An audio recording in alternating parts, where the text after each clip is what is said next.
welcome, and particularly to those who are beaming in from around the world today: Norway, the United Kingdom, France, Italy, the United States, Argentina, Tahiti, Australia, mainland New Zealand, and welcome to all of those of you who have come on the ferry to Waiheke to join us today to remember Kim, and particularly to Kim's brother Paul, who's come all the way from Adelaide to be with us. Welcome, Paul. Just before we get on, there's a bit of housekeeping. If you haven't already, could you please turn your cell phone off, or at least put it on silent. My name is John Hudson, and I live next door here. For the past 12 years, Lauren and I have been neighbours to the Goldies, and we met Kim and Jeanette early on. They were fabulous friends and mentors, and we just can't believe that they're gone. They were such kind, generous, wonderful people, and they will be truly missed. Last time I saw Kim was 2 or 3 weeks ago, coming down my driveway. He was fit and healthy. He had got over his problem with COVID, and he was looking forward to resuming his North American trip in Argentina and what have you. And I showed him the kauri tree that he'd given me for my birthday present, and showed him where I planted it, and he was delighted. And I looked at him and I thought, here's a man who's going to live to 100. You know, he was on the move, his brain was going, he was doing stuff every day, you know, and then 1st of September we got the news, you know, couldn't believe it, absolutely shocking. And I can't think of a better place to be celebrating, remembering Kim than here today, because this is the place that he and Jeanette made. They came here in 1975, 47 years ago. They built this beautiful vineyard, but not just the vineyard, just look out the windows there. The natives, that's lots of planting, lots of little plants being picked up all over Auckland and planted here on Waiheke. It's such a beautiful property. And then, of course, you know, being the incredibly generous people that they were, they bequeathed it to the University of Auckland. And that was a stunning move as well. So, you know, they are going to be truly missed at our place anyway. And, you know, as I said, it's been a hard 10 days, and just can't believe what happened, but we now know a little bit more, and I'm going to hand over to Michael, Kim's son, who's got the latest details on what actually did happen. But Michael will come up here, and then we're going to continue on with the Goldwaters, and close friends are going to have a series of eulogies. And then they're going to take him to his resting place next to Jeanette in the Waiheke Cemetery just down the road. And they will return about an hour later. So in the meantime, we have to evacuate this place, and they will take all the chairs away. And then we'll come back again and have a few drinks in the meantime, and then we're going to have another session that's going to be open mic. And if you feel like you have a few words to say, please come up then and share with us. So over to you, Michael.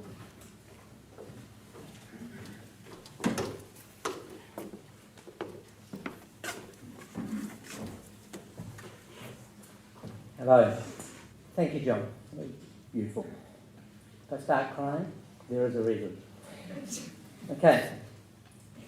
First of all, I'd like to thank Kim for making his own coffin.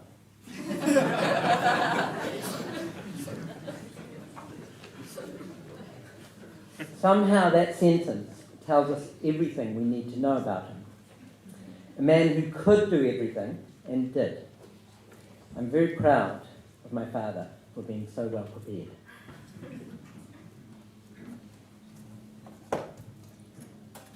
So you must all be wondering how Kim's accident occurred. We will never know exactly, but this is what we've pieced together.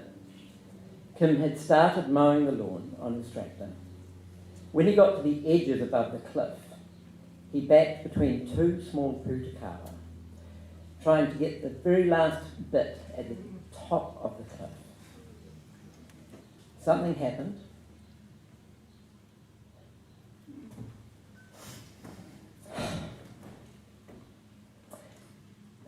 It's quite hard to say this, but in rehearsal it was fine. The tractor rolled backwards, going beyond a point of no return. He either jumped or was flung off the tractor and landed halfway down the bank on soft ground as the tractor continued to the beach, missing him completely. Kim was physically unscathed, but the impact was fatal. It would have been quick, would have been very quick, just a few seconds. An off-duty policeman heard the crash and immediately came to his assistance, administering CPR. An off-duty nurse soon arrived and continued CPR until a defibrillator was brought from the wharf within minutes, but sadly there was no sign of life.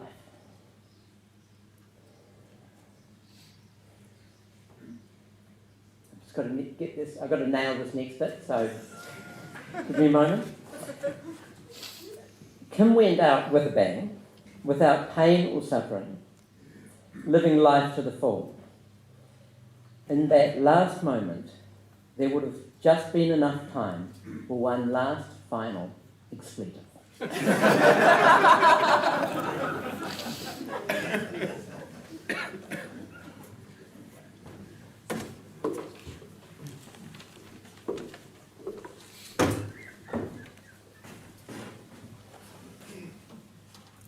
I'm Paul Goldwater.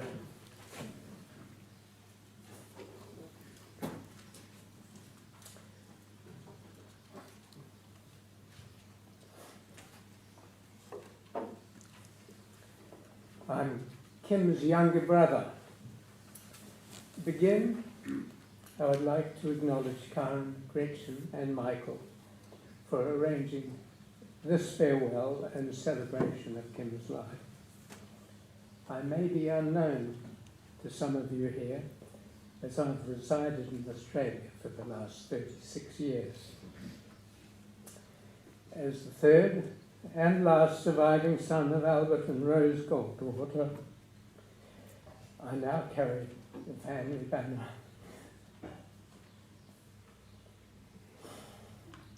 There were 7 years between my eldest and late brother John and Kim, and 9 years between Kim and myself. In explaining these time frames, our elderly mother, in her delightful way, would declare, "All my sons are spaced out."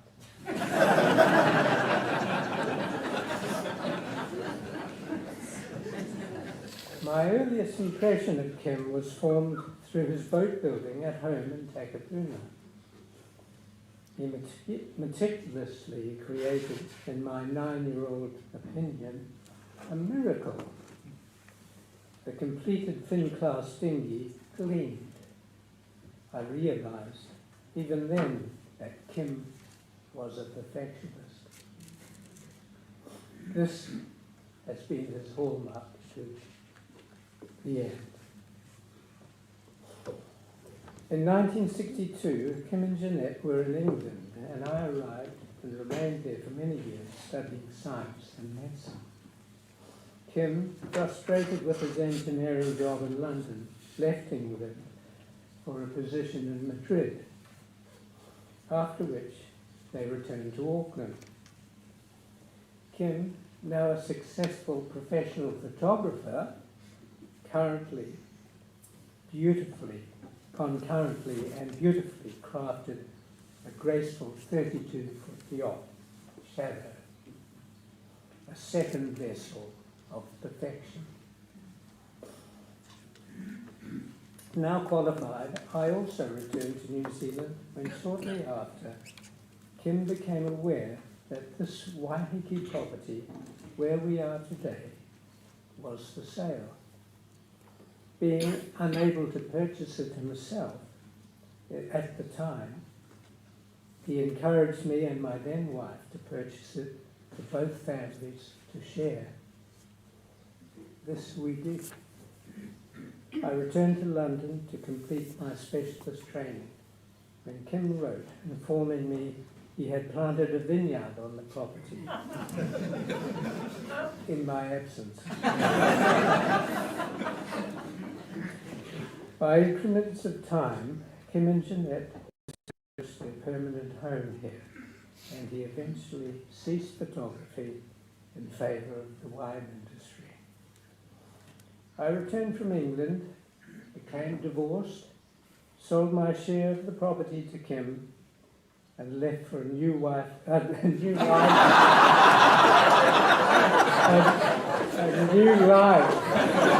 in Australia with my wife Sally.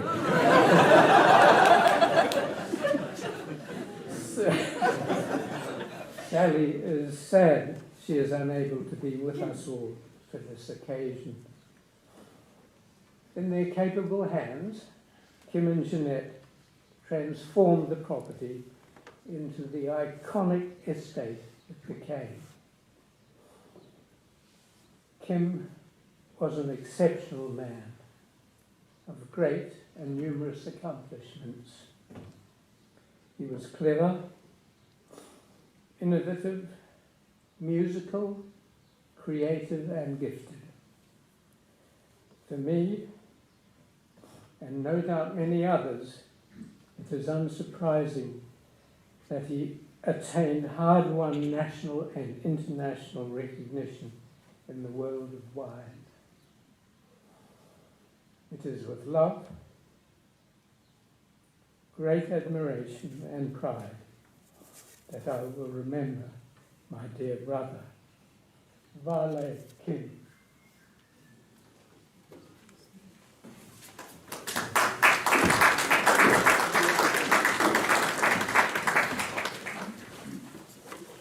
Hello and welcome.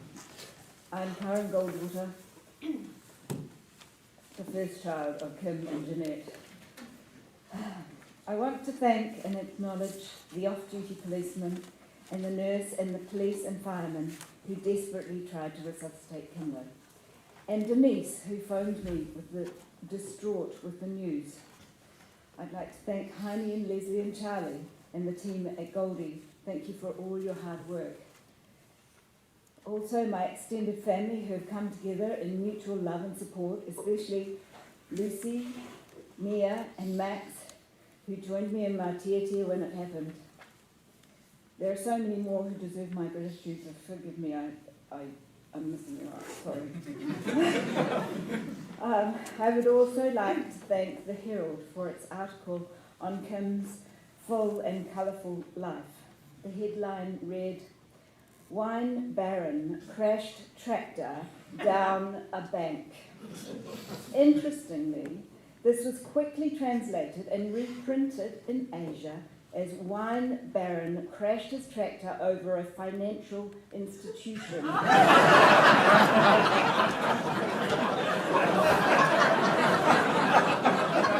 Liz, thank you, and Google.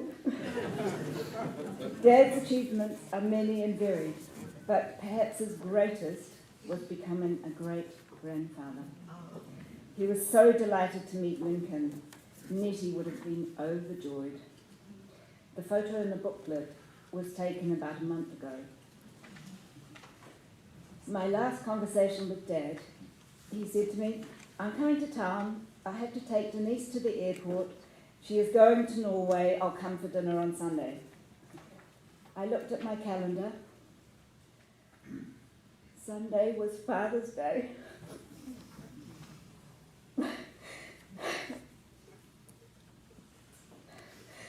He stood me up. He was going to have dinner with me on Father's Day, but he drove his tractor over a fucking financial institution. I loved him and I will miss him.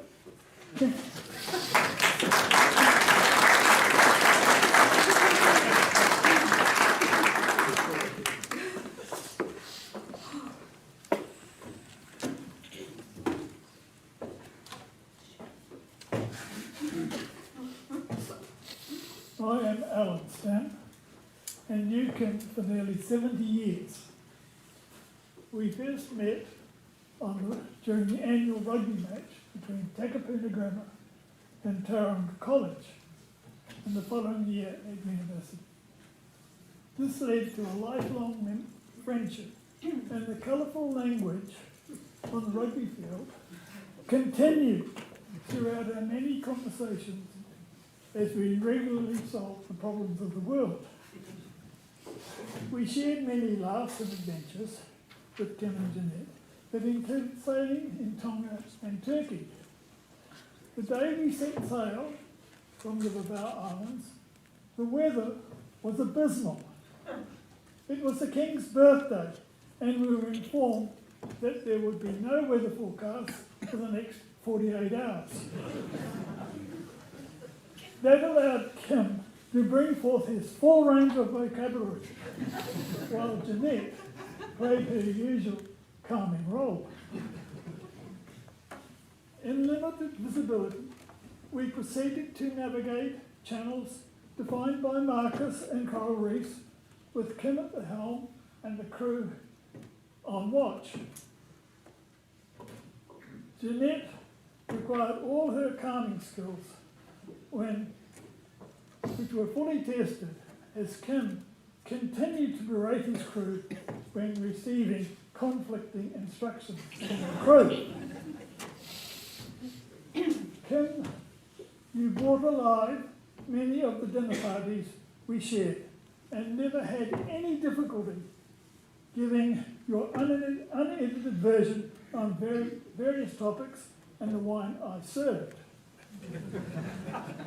Much has been said about your achievements in the wine industry. Now, my turn. We were here at the vineyard overlooking Putiki Bay when Kim opened the bottle of his Goldwater Cabernet. Pop, expletive, corked. He produced a second bottle. It was a repeat. He reproduced a third bottle, the same again. The fourth bottle we enjoyed. Not long after, Kim changed to screw caps. He was a fast learner and a visionary. Kim was a renowned problem solver. We were going to a black tie event. Kim found that the moths had feasted on his dinner suit. A gold box of stars were produced, and each hole was covered with a star. On the ferry, not an eyebrow was raised, or even raised a smile. However, upon entering the vineyard, Kim was the focus of much attention. I think patrons assumed he was moving on to Dancing with the Stars.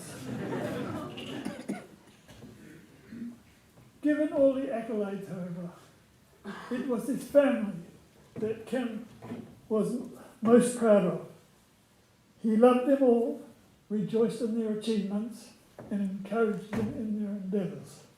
Thank you, Kim, for your 70 years of friendship. We will certainly miss you.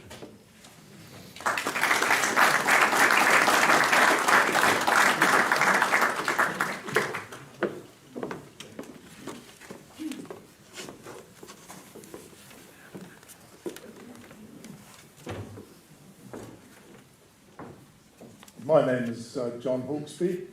With my wife Joyce, I've been a resident of Waiheke for about 20-something years, and we were seduced and fell in love with the Goldwaters the moment we arrived. I too was intrigued by the title of Wine Baron in the press, and I'm looking at the handmade microcarpa coffin here and thinking, Wine Baron? Yeah, no, I don't think so.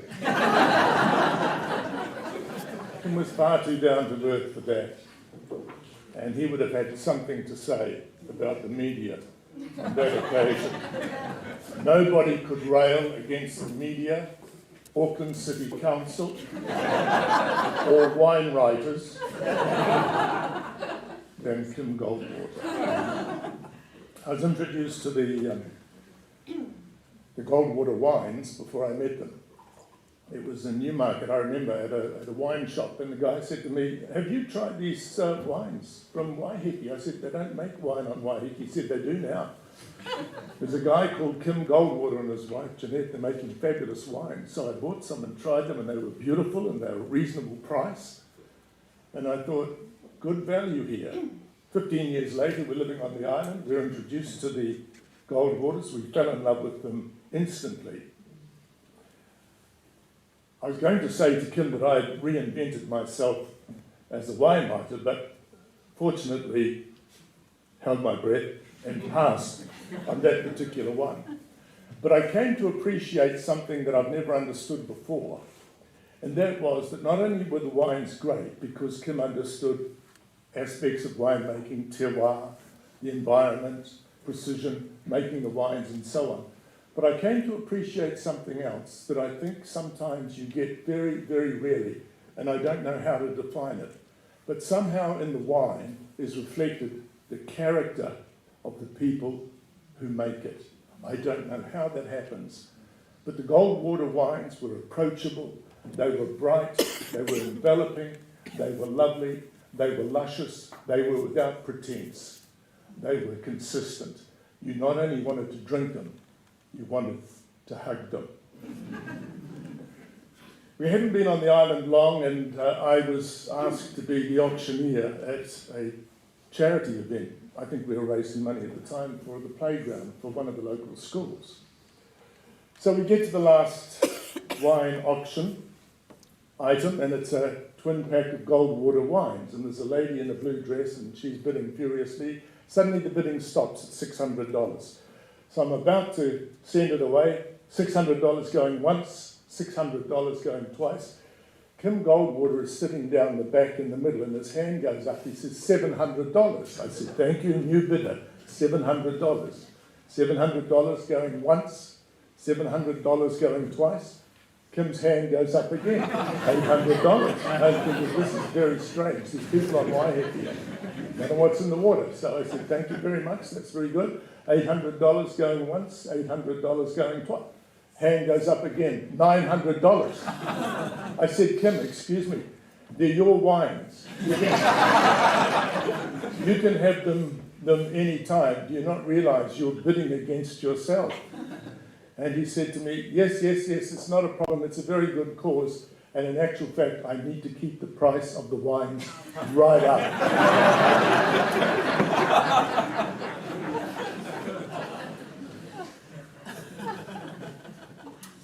We enjoyed some dinners, many dinners and many wines together, and I will finish with this anecdote here. Kim said, "Come round for dinner, you and Joyce, and it's an anniversary for Jeanette and I, and we'll have a good night." And I said, "Okay, I will bring the wines.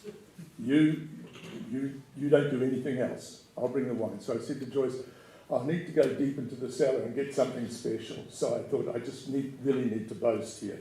So I got the Aman Rousseau Grande Chazot. I got the Cheval Blanc Saint-Emilion, very expensive, beautiful wines, and I strutted into the house, clinking the bottles there and holding them up and thinking, I've won this one, I've won this round, and then to my horror I saw the decanter just sitting on the table. And I said to Kim, "Well, look, I said I'd bring the wines." He said, "No," he said, "I want to test out your wine writers." He said, "I want you to tell me what the wine is, blind tasting." So I thought, oh my Lord, I'm in trouble here. So I said, "Well, it's a red." He ticked that box. I gave it the sniff test, and I thought, well, it's not New World. So I said, "Well, it's Old World." He said, "Yeah, you got that right, mate."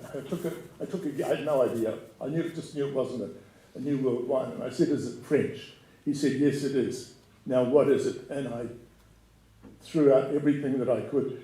Nothing. I said, "I give up. What is it?" He said, "It's the Chateau Lafite 1988.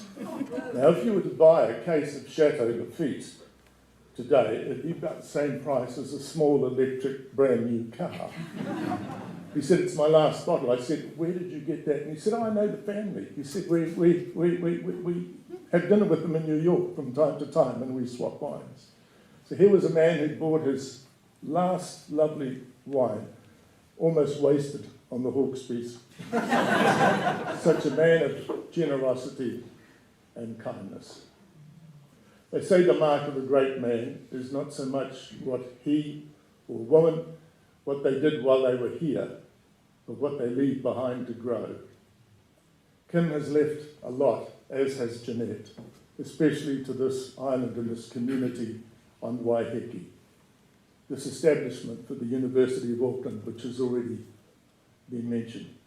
But what they leave behind, greater than that, for those of us that knew them, are fabulous memories, cherished friendship, and a magnificent family and grandchildren.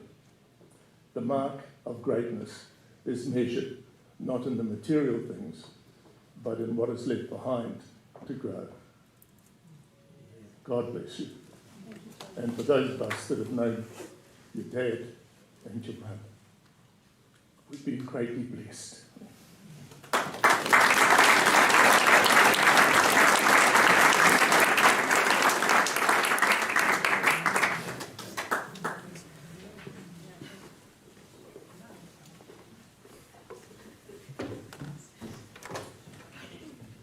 Hello, I'm Jonathan Priest. I'm a very old friend and family friend of Jeanette's, going back to my infancy, and obviously I knew Kim and Jeanette from virtually the time they were married, and I was lucky enough in my later life to be able to embrace Kim as a true friend.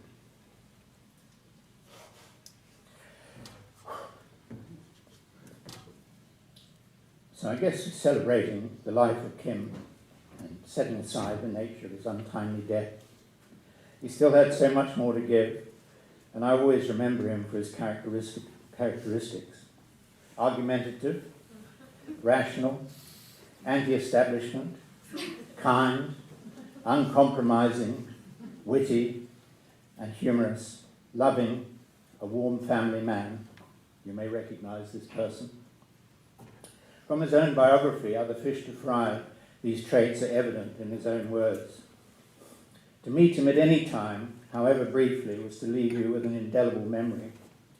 You soon learnt that any assertion, fact or belief would be challenged and was the opening for a debate, so you needed to be sure of your ground and prepared to fully justify your position.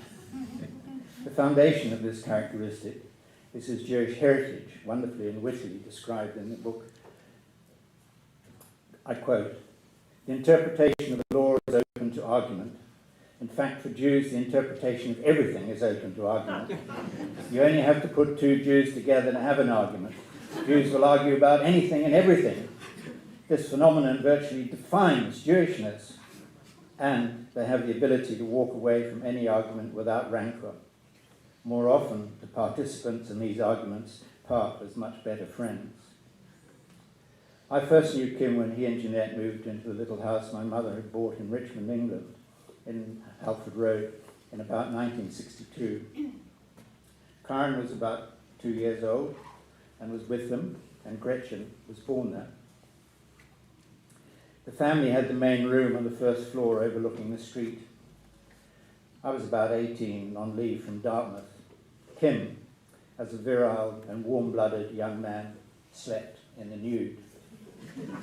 I can attest to that. As on one memorable Sunday, with the bells of the parish church at the bottom of our street ringing loudly, Kim jumped out of bed, flung open the sash window, and yelled at the gloved, behatted ladies going to morning service, "Bloody Christians! How would it be if everyone rang their goddamn bells when you're trying to sleep after a night out?" He was completely naked, and the spectacle of the angry ginger head, body, chest, and pubic man shouting at them must have seemed to the shocked sensibilities that they'd awakened a fiery demon. While the family was there, my mother established the ritual of the great weekend roast lunch. The food was one thing, the debates were another, often lasting up to 2 hours. Politics, Kim left wing, myself right, society, education, religion and economics were all in the mix. It was a formidable training ground. Kim, of course, was older and much better educated. My mother, more worldly wise, and Jeanette, as always, the moderator. One of Kim's strong lines was that private education was a social iniquity and should be abolished, especially as it was part of the hated English class establishment. One of my few gotcha moments later in life, I was able to chide him for the fact that he'd sent his daughters, briefly, to a Catholic school in New Zealand. He gave a wry smile. He was always a pragmatist. Kim never turned his back on his ethnic heritage. He explained, and I quote, "We're a race, it's in our genes, it's just what we are." Having that well-adjusted perspective enabled him to manage the unwarranted challenges he faced throughout his life with humour and tolerance. Though Jean's initial scorn and contempt did upset him, his rational mind was not able to comprehend why the church establishment of the Protestants could not marry him as a Jew, and the synagogue could not marry him as he'd chosen a light-hearted Protestant to be his bride. Even the unbending Jean soon came to recognise him as a warm and decent person, and for the loving father and great family man that he was. Jeanette, as he candidly acknowledged, changed his life. They're a brilliant couple, each complementing the other.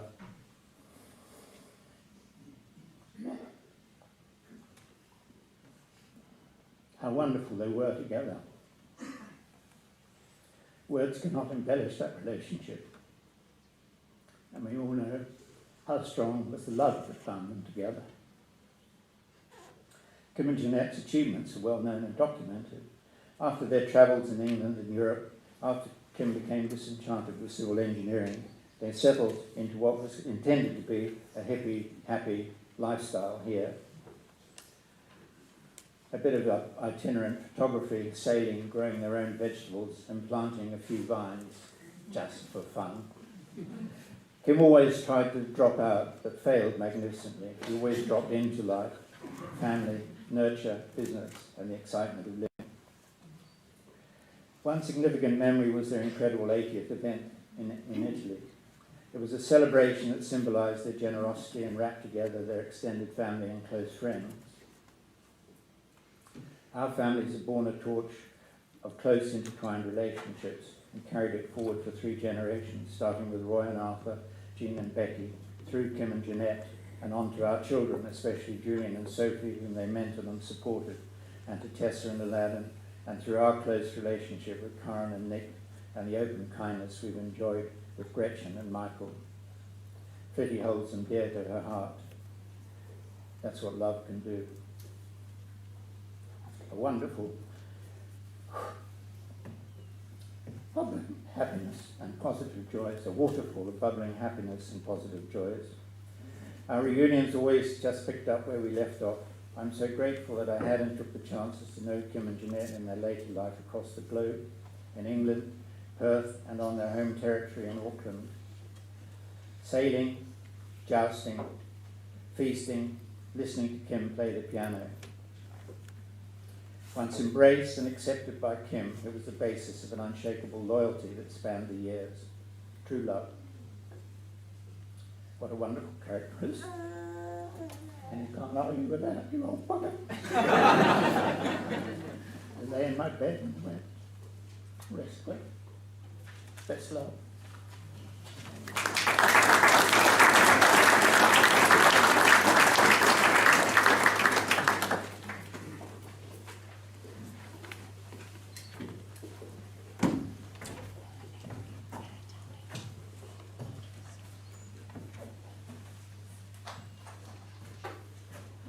Thank you, Jonathan.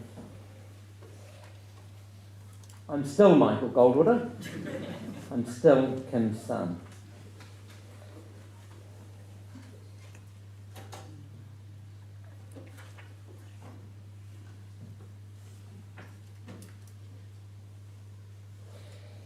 I'm just going to do this. Just going to stand here and try and read the speech. Anyway, my mother never used recipes. So I was quite surprised recently when I found one that she had conjured up in her early 20s. I thought I'd share it with you today. Let's start with the ingredients. Firstly, As the base for this culinary delight, take one very, very self-assured young Jewish gentleman, preferably a redhead. Other hair colours will suffice, but it goes without saying they are often very disappointing. Now add a generous toss of intelligence, 4 heaped teaspoons of unflinching willpower, a cup and a half of full cream charisma, 3 kilos of searing confidence, 4 pounds of passion, an inordinate quantity of electrical, plumbing and woodworking aptitude, a large portion of scientific and engineering prowess, oodles of entrepreneurial fortitude, and a monumental amount of audacity. Mix in a large bowl. Once well blended, add a great laugh, a large and spirited smile, a copious dolloping of generosity, a love of sailing, an eye for a discount, a fine musical ear, an ability to play piano and guitar, a never-say-die attitude, a disdain for the English, a hatred of religion, bureaucrats, politicians, a vigorous and endless desire to argue, and finally, most of all, to top it all off, a fuckload of swearing. Simmer combined mixture on a low heat for a number of years before letting to cool. However, it's not uncommon for it to remain overheated for very long periods of time. After a suitable interval has elapsed, add a pinch of perfectionism, a proclivity to sidestep onto a whole new career path, and a never-ending predilection for beautiful women. If adding melanin, caution is required, as it's likely to curdle and result in freckles precipitating to the outer layer. Whatever you do, don't add any health and safety. Using rickety old ladders that should have been thrown away years ago is totally fine. Moreover, at the age of 85, placing unstable ladders on top of a truck for extra height to pick plum olives right at the very top of the tree is also without concern. Next, leave to rise in a cool, dark cupboard before baking. Preheat oven to an extreme temperature. Once mixture is ready, bake your man. When cooled, lightly drizzle a dusting of strong opinions, hundreds of thousands of humorous remarks, and yet more lashings of profanities to top it all off. Then let him loose on your children. He will abduct your precious youngsters, taking them on adventurous escapades across Europe in a very groovy Citroen Safari station wagon. He'll take them sailing on the high seas, employ them as child models for his photography business, spend endless hours teaching his son, that's me, film developing in the darkroom, show them how to build a world-class business, and teach the youngest to swear like a trooper by the tender age of 7, much to the surprise of onlookers. Then, right in the midst of parenting, he'll abandon your young ones, taking you on a 3-month oriental overland adventure from Delhi to Kabul to Tehran in a broken-down bus that only he could fix. Finally, he'll partner with you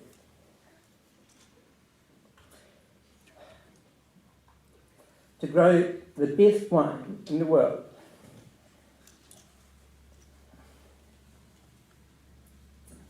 And ignite the fire that is Waiheke.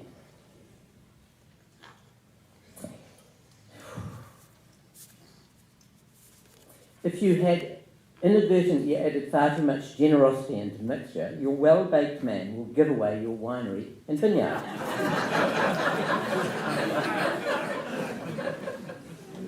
He will then join you to ease away your last years contemplating sumptuous sunsets overlooking the sea.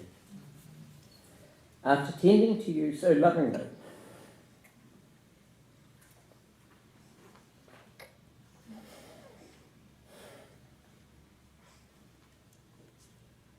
you'll then fade away into the void.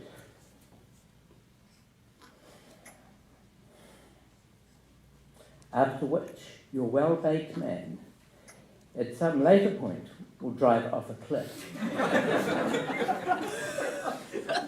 Backwards. And join you in the eternal abyss of nothingness. Your whole family will thank him for his love, kindness, generosity,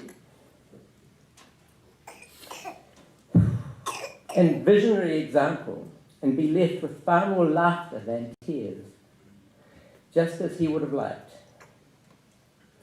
They will also thank you for concocting such a spectacular recipe, without which none of us would be here. So there it is. I'm unsure if this recipe can be made again. It's most likely to have been a complete one-off. And now to conclude, I'd like to thank my wonderful sisters, Karen and Gretchen. Karen for being on the ground that fateful day, dealing with the torrent that came her way, while myself and Gretchen were elsewhere. And Gretchen for so ably handling things at her end. For the rest of that day, while I was oblivious to it all until I saw my silent, sad phone. Thank you all for helping my parents. They loved you deeply. And yes, I am still aware that I still and forever look like my father.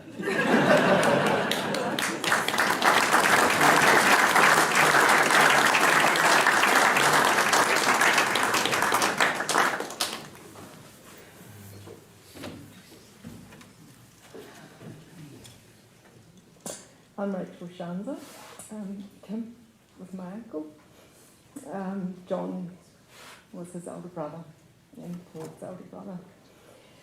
I've been asked today to talk a little about the history of Kim's heritage, and there might not be as much wit as has been in the room so far, but I'll do my best. The genesis, or whakapapa, of Kim's Jewish heritage was maternally through his mother, who was Rosie Schneiderman. Sorry, I'm just looking out at this. And paternally through his father, Albert Goldwater. Rosie's family, including her mother Annie Springfield's family, fled Russia. The Russian-ruled Latvia to escape the continuing enforced poverty, violence and pogroms against the Jews, for the safer haven of England, approximately in the late 1800s. Rosie's father, Isidore, followed by three of his brothers and family, settled here, I think around 1906, when Rosie was very young. Building on a successful tailoring business they had built from scratch as immigrants in England, the four Schneiderman brothers established a fresh chain of clothing stores throughout New Zealand. Much earlier, Kim's great-grandparents, Nathan and Caroline Goldwater, arrived on the Annie Langton in October 1857. We've been here a long time. To a rudimentary developing Auckland. Nathan's tenacity, adaptability, resilience, and vision, a word that we've heard, some of these words we've heard already today, is the foundation that we Goldwaters have all descended from.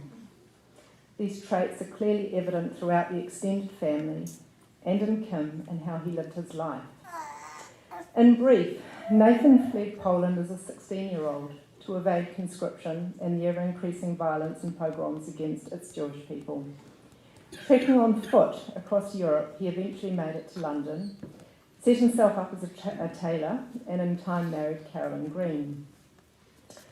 Upon arrival here, Nathan quickly identified a need for general supplies for the gold prospectors of the day and set up as a trader. He took up trading with Māori up and down the North Island, from Coromandel into Tauranga, the Urewera, onto Pōtiki, and then across to the west coast in Taranaki. Largely he trekked on foot with his 2 pack horses loaded up with supplies.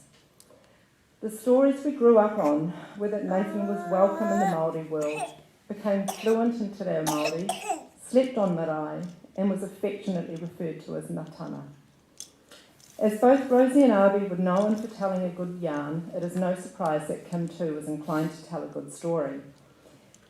So one of Kim's stories, and I don't know if this is true, was Nathan also befriended the leader and prophet Te Piti o Rongomai, who famously led the first passive resistance at Parihaka. Nathan and Caroline were foundation members of developing Auckland City and the first Jewish community in New Zealand, and are buried in the cemetery in K Road.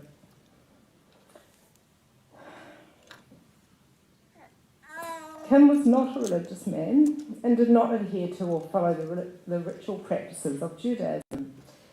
However, at 81 he wrote, already mentioned, a book titled Other Fish to Fry, to specifically record his and Jeanette's rich histories for their children and their grandchildren in perpetuity.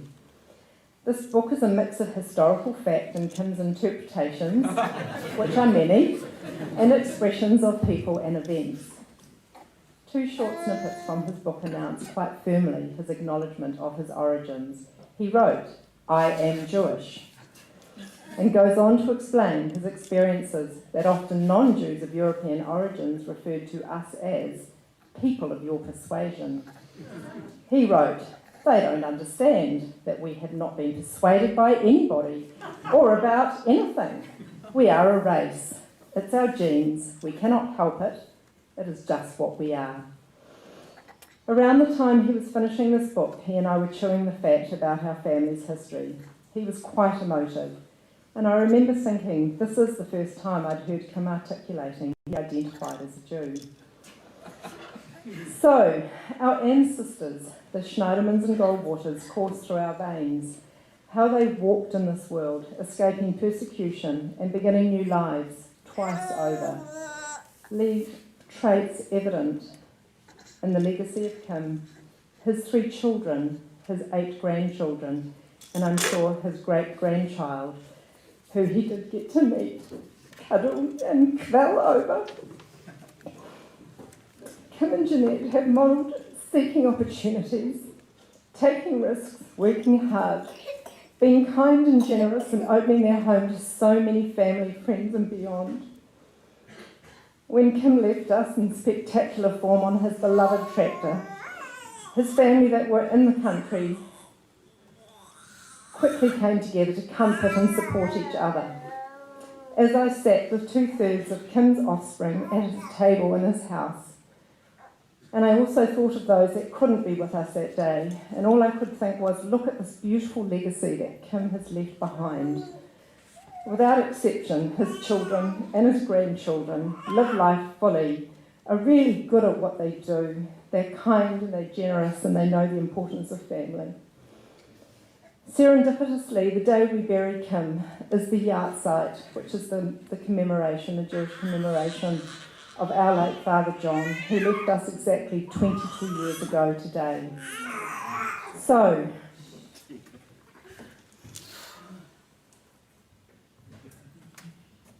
in keeping with Jewish tradition, I wish my family a long life and a l'chaim to the memories and lives fully lived by both John and Kim. L'chaim.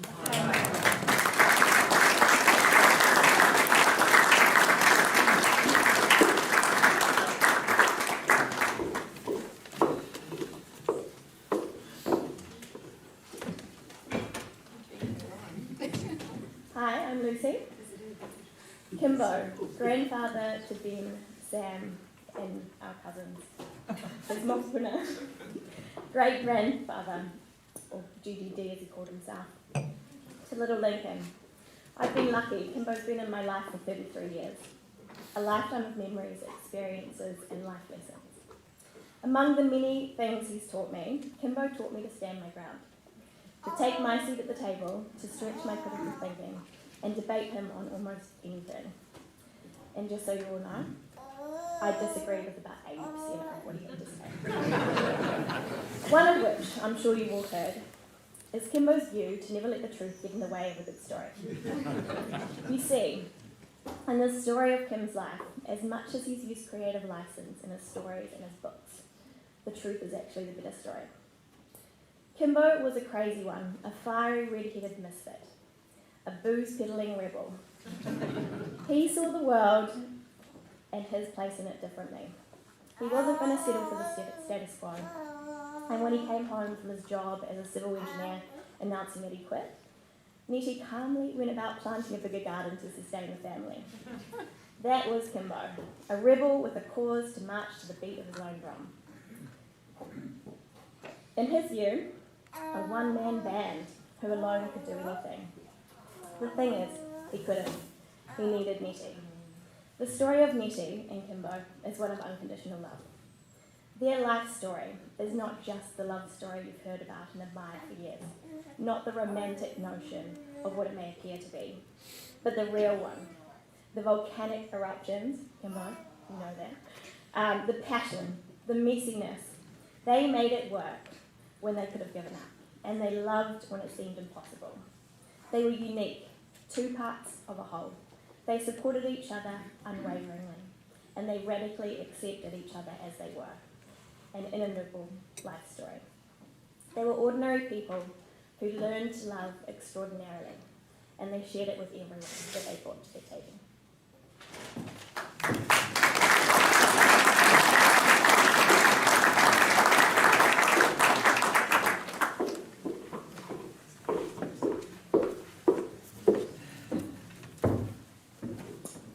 Hi, I'm Millie, along with my twin Moses. We are grandchildren 4 and 5. Thank you all so much for coming today to celebrate the life of our grandfather, Kimbo. Just last week, I received a heartfelt voice message from an old friend offering her condolences. She spoke of all Nettie and Kim had given her, the many times she'd stayed at the vineyard, and the kindness, hospitality, and memories they'd facilitated for us as a group of giggling preteens and then later into our teenage years. Hayley's message made me reflect on the countless times I'd brought a gang of girls to Waiheke for a weekend with my grandparents and all of the fun we'd had. I'm so grateful for their generosity.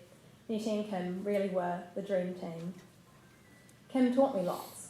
The importance of good food and good wine, which is nothing without even better hospitality. He taught me that it's appropriate to swear in sentences where you wouldn't otherwise think it was necessary. While loud and always up for a debate, Kim was kind, he was generous, and he was always lots of fun. Kim and Nettie built a community and a family around them, one which held the door open for as many people as could fit around their long table, which was often extended with many makeshift desks while always remaining beautiful. Thank you for being the most remarkable grandparents and for the legacy of the family that you've left behind. I'm so grateful to have cousins akin to siblings and a gorgeous little quasi-nephew. And I'm so glad that Kimbo got to meet him. Kim lived life to the full. He did things with passion and gusto, right until the very end. We'll miss you.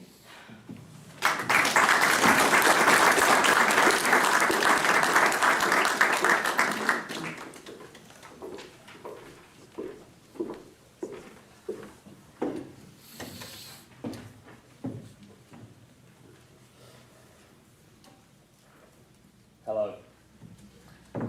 My name's Moses. I'm Kim's grandson.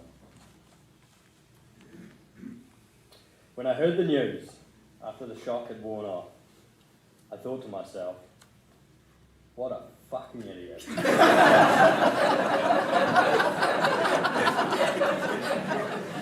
But the world needs idiots. Men like Kim who refuse to accept the status quo and set about achieving their goals, ignoring all advice to the contrary. This made things hard for Kimbo. He spent his life continually astounded by the incompetence of all those around him. Be it colleague, friend, or family. He had to do everything himself. He grew his own grapes to make his own wine. He built his own coffin and mowed his own lawns. He was many things, our Kimbo. Many more, if you asked him. A winemaker, a carpenter, an author, a gardener, an engineer, a pianist, a shipwright, a sailor. and a man who enjoyed nothing more than good people and good wine. He was my grandfather. Kimbo, I love you, and you taught me so much.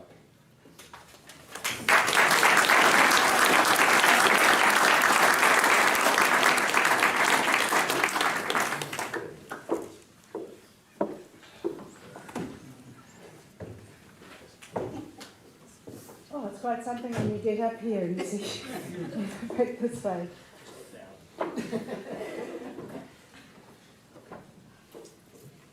So none of us talked about what we were going to say.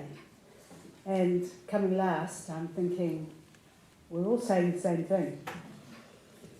So it's my turn. I'm Gretchen Goldwater. Karen's my older sister, Michael's my younger brother, and I'm Kim's daughter.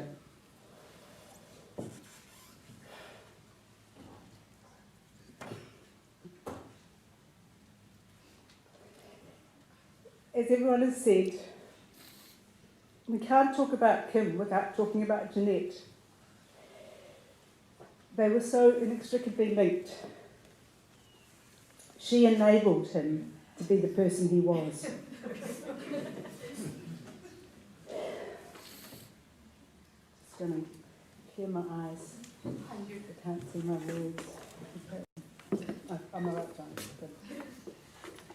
He died the way he lived, with an innate self-belief and confidence in his own ability. It took him a long way, sadly a little too far this time. Living life as a perfectionist did not come without its challenges.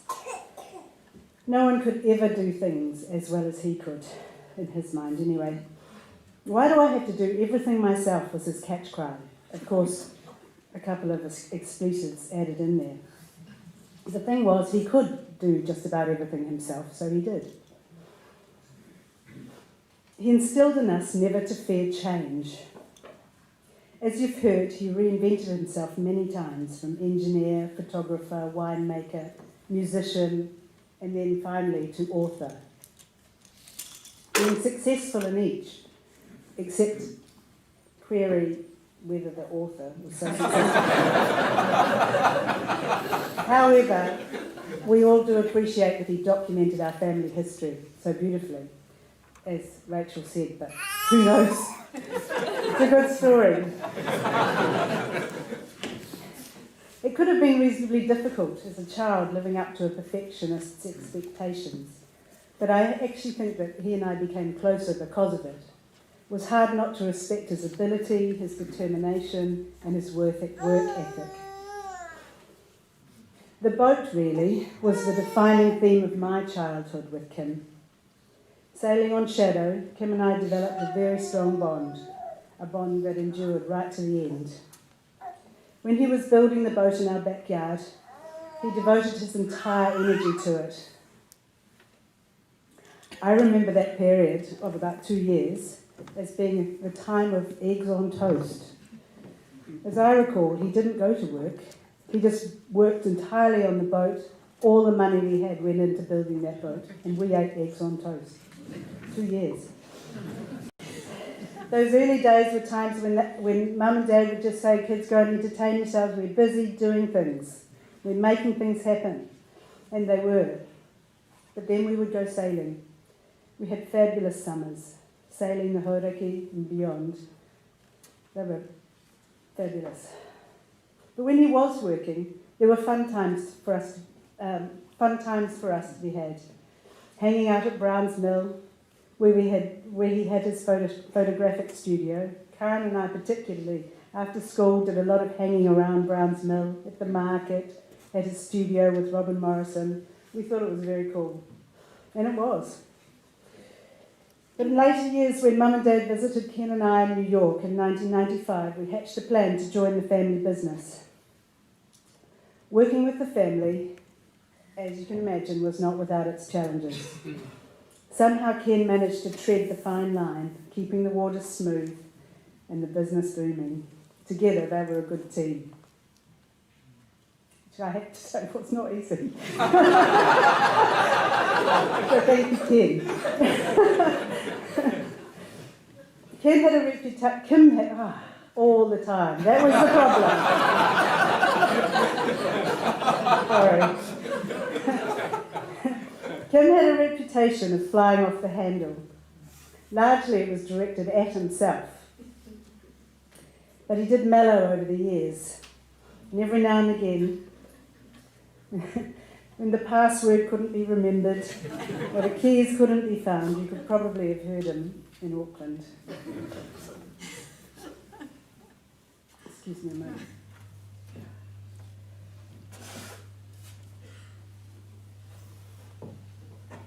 Kim was a thinker. We've heard this today. He was always thinking about the matters of the day and how he would solve the problems of the world. And of course, his idea was the only one that had any credibility in his mind. He always wanted to have the big idea before anyone else, which of course meant that the idea had to be a little bit edgy or a little bit even slightly off the mark. But the point was always to argue that idea as like it was the best idea. And he was always good at that. He believed in whatever he was saying. He was not afraid of tackling things he knew nothing about, nor had any experience of. His self-belief pulled him through. Mostly he tackled things he chose to do: photography, winemaking, boat building, etc.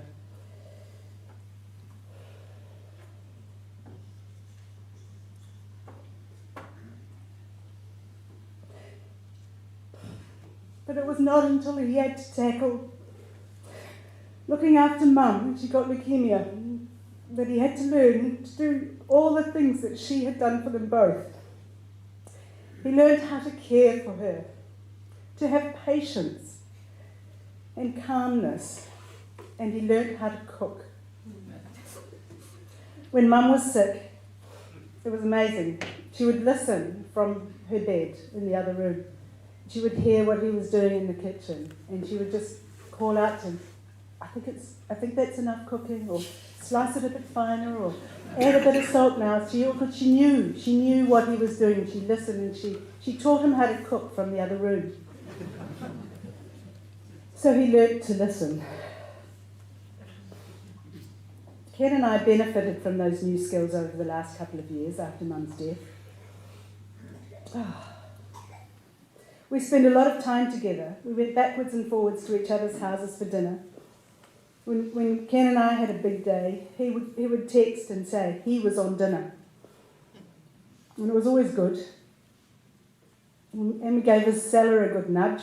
You can't take it with you, he'd say. Pulling out these wines, lovely. We'll miss those evenings. We'll miss them. But I think it's fair to say that our children's childhood memories of Kim ironically centre around the tractor. Looking back over the photographs, there are so many of Kim on the tractor with one of the kids on his knee. Our kids, in particular, were lucky enough to be able to whistle Kim up for their birthday parties. Our friends would come over with their city kids. Kim would arrive on his tractor, towing the great trailer adorned with flags that Mum would have made. We would throw all the kids in the trailer and he would head off on a tour of the vineyard. And we would all enjoy a glass of wine and a nice quiet time.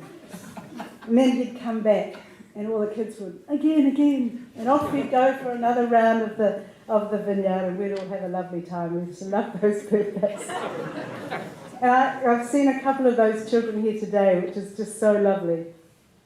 But in hindsight, given his driving record, I'm not sure. It's such a good idea.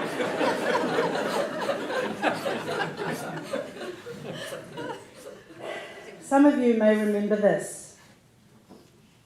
I only like to drink good wine. Life's too short to drink anything else. Initially we set out just to make good wine for us and our friends. And the extraordinary thing is that we found that other people like to drink it too.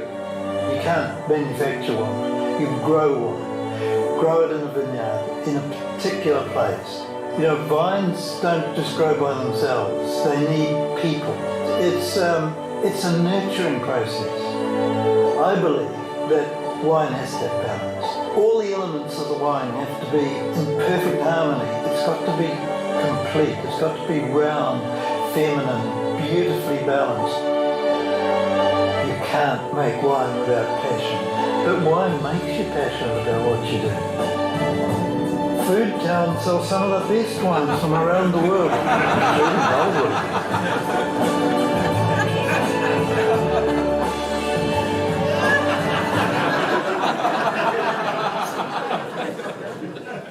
So he kept it off. He made the winemaker to Food Town.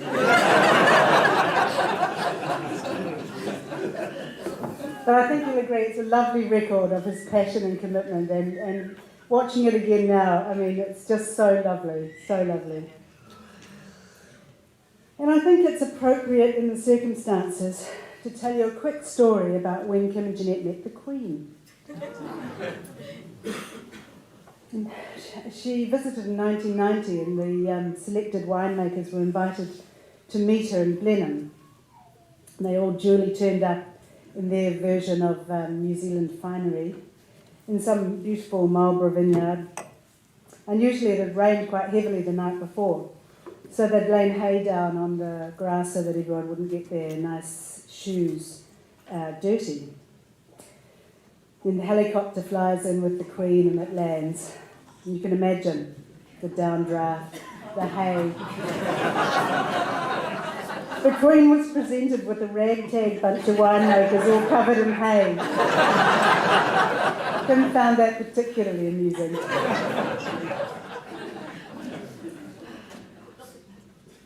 So Karen very kindly thanked all the people that there were so many people that we'd like to thank, and I would like to end by thanking all those people that came to Kim's aid. He could not have had better help if he'd booked it. We're, extremely grateful. And to our lovely Waiheke team, Heine, Leslie, Charlie, and all the team here at Goldie, everybody who's made this such a beautiful time for us. Jenny and Brooke from Ananda who helped us get you all here. Hamish for the booklet, Mandy, Jane, Nikki, and all the people who've just made this made us able to host you all here today. Thank you. We've put together a few videos to watch later after we come back, when we can have a toast to Kim, of Kim enjoying his life. I think it's fair to say that we all feel a bit ripped off, a bit cheated out of a few good years. But this little Spanish phrase sums it up. Se murió de vivir. He died of living. Thank you.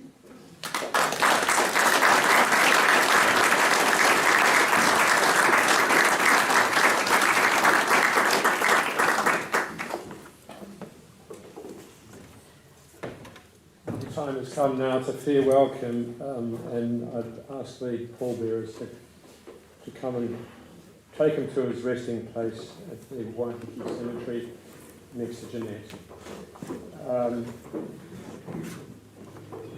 As I said earlier, we're going to clear this whole area out when Kim's gone.